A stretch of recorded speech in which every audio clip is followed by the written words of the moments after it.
Good afternoon, everyone. A very warm welcome to today's book reading session. I hope you all are good. So let us start our session with a short meditation. Sit back comfortably. Put a smile on your face and feel the happiness all around.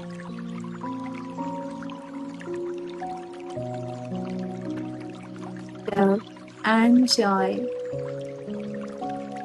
filling you from inside. Today, be in the consciousness of giving love and joy to all. Now, close your eyes and listen carefully. In the infinity of life, where I am, all is perfect, whole, and complete. I see any resistance patterns within me only as something else to release. They have no power over me. I am the power in my world. Say out loud. I am the power in my world. I flow with the changes taking place in my life as best I can. I approve of myself and the way I am changing. During the day, repeat it several times. Say, I approve of myself completely.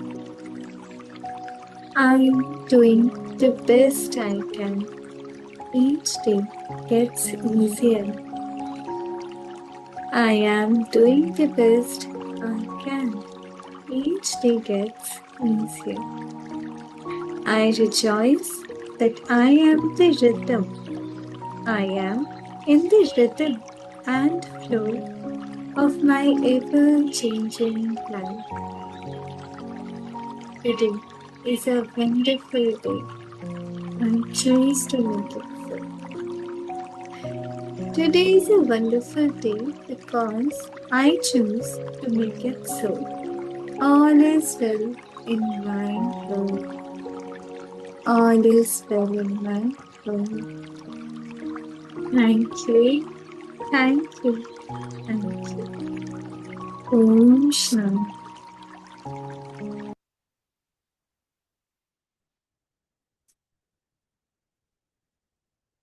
Now let me share the screen with you all so that we can start reading.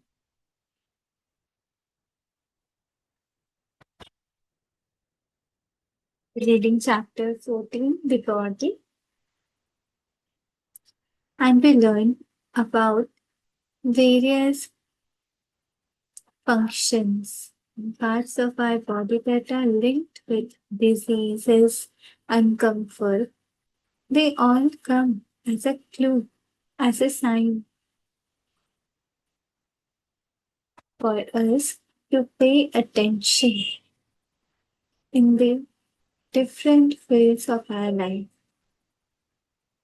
Once we pay attention and contemplate, we can make action.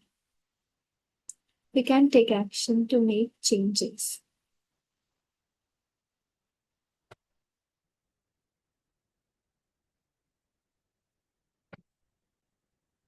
Today we will start from cancer is a disease caused by deep resentment held for a long time until it literally eats away at the body. Something happens in childhood that destroys the sense of trust. This experience is never forgotten and the individual lives with a sense of self-pity, finding it hard to develop and maintain long-term meaningful relationships. Because of that belief system, life seems to be a series of disappointments. A feeling of hopelessness and helplessness and loss permeates the thinking, and it becomes easy to blame others for all our problems. People with cancer are also very self critical. To me, learning to love and accept the self is the key to healing cancers. तो author यहाँ पे समझा रहे हैं कि जो cancer है वो डीप रिजेंटमेंट की वजह से होता है। जब कोई बहुत ज्यादा रिजेंट करता है बहुत लंबे समय तक, इतने लंबे समय तक कि वो कैंसर डेवलप हो करके हमारी बॉडी को ही नुकसान पहुंचाने लग जाता है।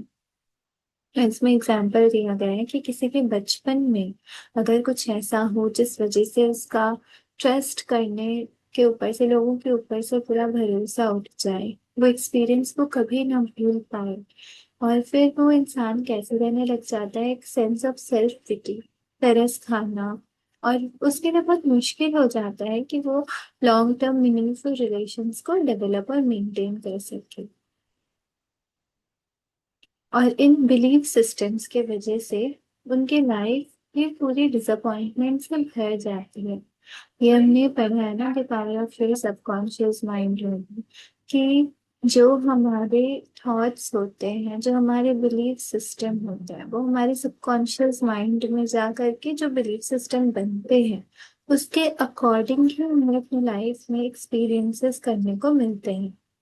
तो ये जो बिलीफ सिस्टम है उसकी वजह से उनकी लाइफ में और ज्यादा डिसअपॉइंटमेंट को वो अट्रैक्ट करते हैं। और फिर कैसी फीलिंग होती है, होपलेसनेस, निराशा वाली, हेल्पलेसनेस और लॉस की फीलिंग आती है जो उनकी थिंकिंग को पूरी तरह से भर देती है। और फिर उनके लिए बहुत इजी हो जाता है कि वो और लोगों को ब्लेम करे अपने प्रॉब्लम्स के लिए। जो जिन लोगों को कैंसर होता है वो बहुत ज्यादा सेल्फ क्रिटिकल होते हैं, यानी कि खुद को बहुत ही क्रिटिसाइज करते हैं। तो ये सेल्फ क्रिटिसिज्म वाली चीज होती है उनके अंदर में। और ऑथर कह रही है कि कैंसर को हील करने की जो की है, कैंसर को हील करने की जो चाबी है वो है खुद को प्यार करना, खुद को एक्सेप्ट करना। इससे सब ठीक हो जाएगा। Overweight represents a need for protection. We seek protection from hurt, slights, criticism, abuse, sexuality, and sexual advances, from a fear of life in general and also specifically. Take your choice. I am not a heavy person, yet I have learned over the years that when I am feeling insecure and not at ease, I will put on a few pounds. When the threat is gone, the excess weight goes away by itself. Fighting fat is a waste of time and energy. Diets don't work. The minute you stop, the weight goes back up. Loving, sorry,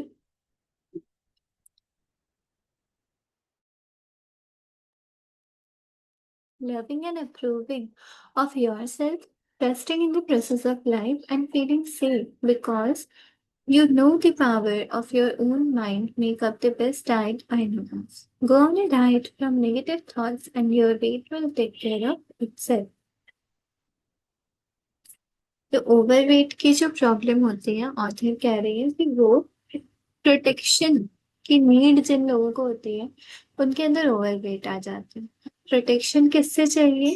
hurt से, slight से, criticism, abuse, इन सारी चीजों से protection चाहिए होता है। तो लोग वेट उनका गेन होने लग जाता है, उनके अंदर में एक फेयर होता है लाइफ को लेकर के। तो ऑथर अपना एक्सपीरियंस यहाँ पे शेयर कर रही है कि वो हेवी पर्सन तो नहीं है, लेकिन जब भी वो इनसिक्योर या फिर नॉट एट ईज फील करते हैं तो उनका फ्यू पाउंड से वेट बढ़ जाता है। और जैसे ही उनका जो थ्रेट रहता है, जो डर रहता है, वो चला जाता है, तो ये जो एक्सेस वेट उन्होंने बढ़ा, मतलब उनका जो बढ़ गया, वो अपने आप ही चला जाता है। अब ऑथर कह रहे हैं कि फैट के साथ फाइट करना एक वेस्ट ऑफ टाइम और एनर्जी होती है, क्योंकि डाइट काम नहीं करते हैं। जब आप डाइट को स्टॉप कर देते हो तो वापस से वेट गेन हो जाता है। लेकिन अगर आप खुद को लव करो, अप्रूव करो और अपनी लाइफ की जो प्रोसेस है उस पर ट्रस्ट करो, सेफ फील करो, सेफ फील कैसे करेंगे हम लोग लाइफ के प्रोसेस पे, कैसे ट्रस्ट करेंगे? जब जिस पावर ने हमें हमें बनाया है, जिस पावर ने हमारी माइंड को बनाया है, तो उस पर हम जब ट्रस्ट करने लग जाएंगे ना, तो यही बेस्ट डाइट होती है। और हमें नेगेटिव थॉट से परहेज करना है। जैसे डाइट में बोला जाता है ना इन चीजों से परहेज करना, तो यहाँ पे क्या करना है, नेगेटिव थॉट से परहेज करना है। जैसे जंक फूड नहीं लेना, तो नेगेटिव थॉट्स क्रिएट नहीं करना। अगर हम ऐसा कर लेंगे तो फिर वेट अपना खुद ही ध्यान रख लेगा। तो इसमें हमने क्या क्या सीखा? Love and approve of your self, self love, self approval, ये करना है। अपनी जो लाइफ की प्रोसेस है उस पर ट्रस्ट करना है, सब सही हो रहा है, सेफ फील करेंगे, बिलीव करेंगे, फेथ रखेंगे उस सुप्रीम पावर पे, तो सब सही होगा। सिर्फ वेट ही नहीं, बाकी लाइफ के जितने भी पैरामीटर्स है सब सही रहेंगे। Too many parents stuff food in a baby's mouth no matter what the problem is. These babies grow up to stand in front of an open refrigerator saying, I don't know what I want whenever there is a problem. Pain of any sort, to me, is an indication of guilt. Guilt always seeks punishment, and punishment creates pain. Chronic pain comes from chronic guilt, often so deeply buried that we are not even aware of it anymore. Guilt is totally useless emotion. It never makes anyone feel better, nor does it change a situation. Your sentence is now over, so let yourself out of prison. Forgiving is only giving up, letting go.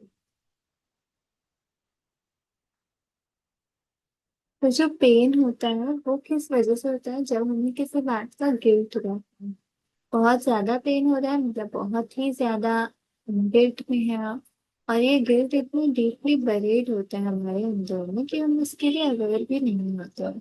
तो guilt क्या है? Useless emotion है, और इससे कोई भी अच्छा feel नहीं कर सकता। गिल्ट की वजह से कोई सिचुएशन भी चेंज नहीं होती है। तो ऑथर कह रहे your sentence is now over, so let yourself out of prison. तो हमारा जो गिल्ट की वजह से, जो पेन की वजह से, वो हम ऐसा सोचते हैं कि हमें पनिशमेंट मिले।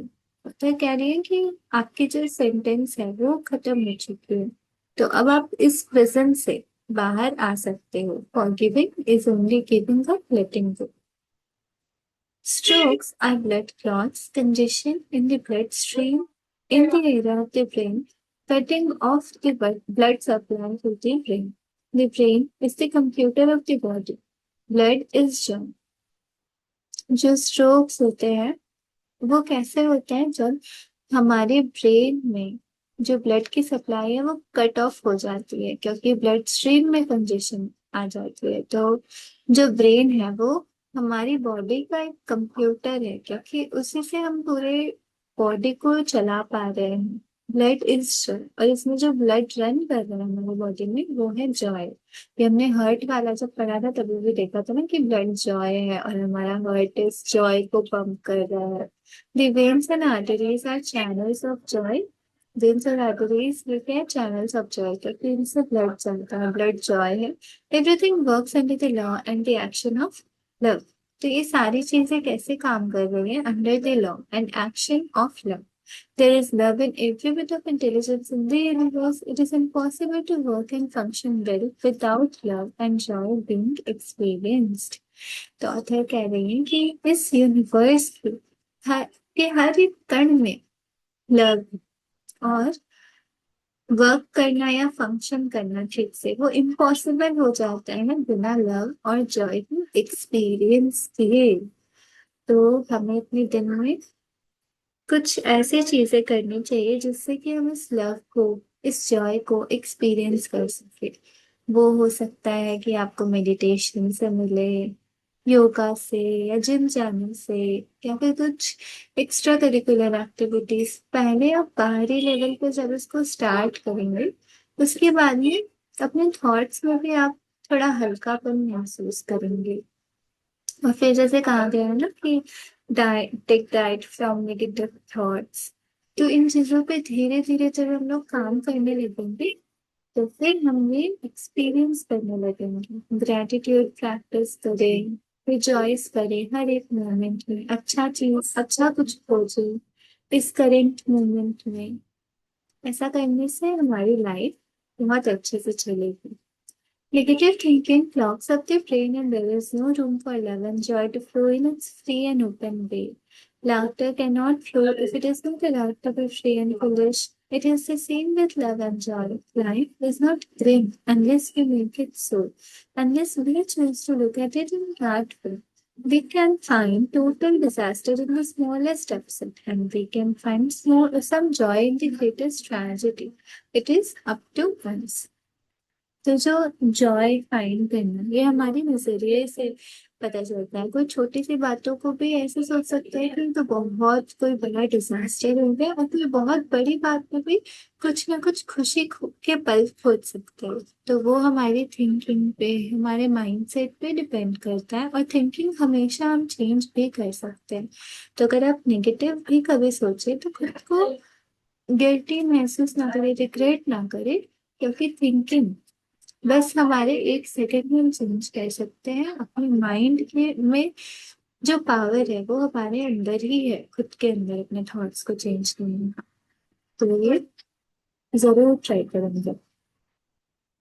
Sometimes we try to force our life to go in a certain way when it is not for our highest good. Sometimes we create strokes to force us to go in a totally different direction to reevaluate our lifestyles. कभी कभी हम लोग अपने आप को force करते हैं, हमारी लाइफ को फोर्स करते हैं कि वो एक सर्टेन वे में जाए जो कि हमारे हाईएस्ट गुड में नहीं है। इस वजह से लोग स्ट्रोक क्रिएट करते हैं। मतलब ये जो हमारे बिलीफ सिस्टम की वजह से अलग अलग चीजें अट्रैक्ट होती है, उन्हें को बताया गया है। Stiffness in the body represent stiffness in the mind. अगर आपकी बॉडी में स्टिफनेस है, वो क्या रिप्रेजेंट कर रहा है कि आपके आपके माइंड में भी स्टिफनेस है। अगर आपकी बॉडी फ्लेक्सिबल है तो उतना ही फ्लेक्सिबल आपका माइंड भी होता है। ये चीज हम एक्सपीरियंस कर सकते हैं। जो लोग भी रेगुलर एक्सरसाइज करते हैं वो अपनी बॉडी में फ्लेक्सिबिलिटी महसूस करते हैं। और जब बॉडी फ्लेक्सिबल होती है तो हम, पता है, लाइफ में अलग अलग सिचुएशन आती है, कभी फेवरेबल अनफेवरेबल, तो उसमें भी हम अपने आप को मोल्ड करके अपने हाईएस्ट गुड की तरफ जा सकते हैं। इसलिए बॉडी का भी ध्यान रखना चाहिए। Fear makes us cling to old ways and we find it difficult to be flexible. If we believe there is only one way to do something, we often find ourselves becoming stiff. We can always find another way to do things. Remember Virginia Satir and her more than 250 different ways to do dishes. तो अगर हम ऐसा सोचते हैं कि किसी काम को करने का सिर्फ एक ही तरीका है, तो हम स्टिफ बनते जा रहे हैं, क्योंकि किसी भी काम को करने के बहुत सारे तरीके होते हैं। और यहाँ पे वर्जीनिया सैटिल का एग्जाम्पल दिया होती है जिनके पास मोर देन 250 डिफरेंट वेज होते हैं डिशेस को करने के लिए। Notice the body. This stiffness occurs looking up on my list of mental patterns and it will show you where in your mind you are being stiff and rigid. चौथे कह रहे हैं कि अपनी बॉडी में आप नोटिस करें कि कहाँ पे आपको स्टिफनेस महसूस हो रही है। और जब आपको बॉडी पार्ट को रिफ्लेक्ट कर लेंगे तो उसके बाद में जो ऑथर ने अपनी लिस्ट ऑफ मेंटल पैटर्न्स दी है उस पर देखें, और फिर आपको पता चल जाएगा कि आपको कहाँ पे काम करने की जरूरत है। Surgery has its place. It is good for broken bones and accidents and for conditions beyond the abilities of a beginner to discern. It may be easier under these conditions to have the operation and concentrate all the mental healing work on seeing that the condition is not recreated. तो surgery की अपनी जगह होती है। Surgery कब करवाई जाती है? जब कोई टूट जाए, कोई एक्सीडेंट हो, या फिर कोई ऐसी कंडीशन जिसमें कि बिगिनर की जो एबिलिटी है वो खुद से उसको डिसॉल्व नहीं कर पा रही है, तब फिर सर्जरी करनी पड़ती है।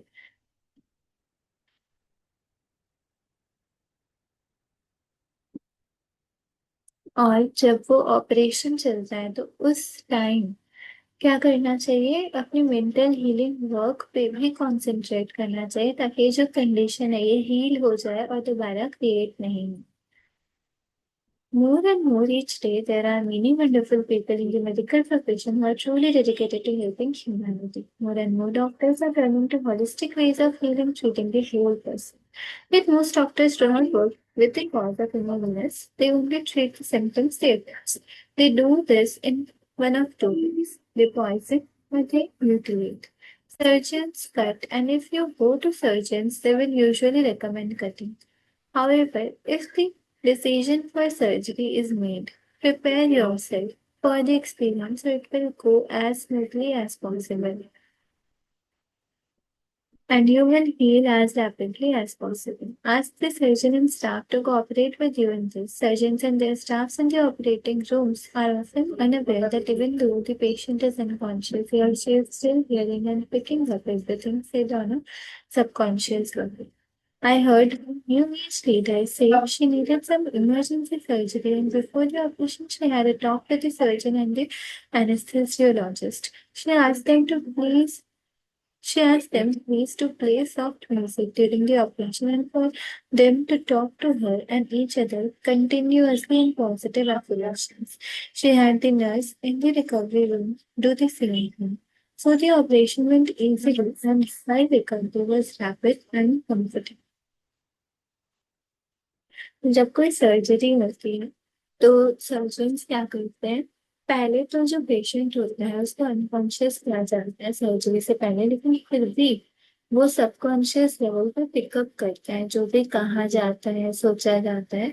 तो यहाँ पे एक न्यू एज लीडर का एग्जाम्पल दिया है जिन्होंने अपनी सर्जरी के टाइम पर रिक्वेस्ट की थी कि वो लोग सॉफ्ट म्यूजिक प्ले करें ऑपरेशन में और एक दूसरे से सिर्फ पॉजिटिव एफर्मेशन में बात करें और जो नर्स थी उनके साथ में रिकवरी रूम में उनको भी सेम चीज करने के लिए कही। तो ऑपरेशन बहुत इजीली कंप्लीट हो जाते हैं और उनकी रिकवरी भी बहुत जल्दी होती है और बहुत कंफर्टेबली हो जाती है। तो यहाँ पे इस एग्जाम्पल से हमें ये पता चलता है कि सबकॉन्शियस लेवल पे भी हम पिक करते हैं और अपनी जो सिचुएशन होती है उससे हम लोग अच्छा या बुरा भी कर सकते हैं। With my own clients, I always suggest they affirm that every hand that touches me in the hospital is a healing hand and expresses only love. And the operation goes quickly and easily and perfectly. Another is I am totally comfortable all at all times. After the surgery, have some soft and pleasant music playing as much as possible and think to yourself, I'm healing rapidly, comfortably, and perfectly. Tell yourself every day, I feel better and better. If you can, make yourself a tape of a series of positive affirmations. Take your tape recorder to the hospital and play your tape over and over while you rest and recuperate. Notice sensations, not pain.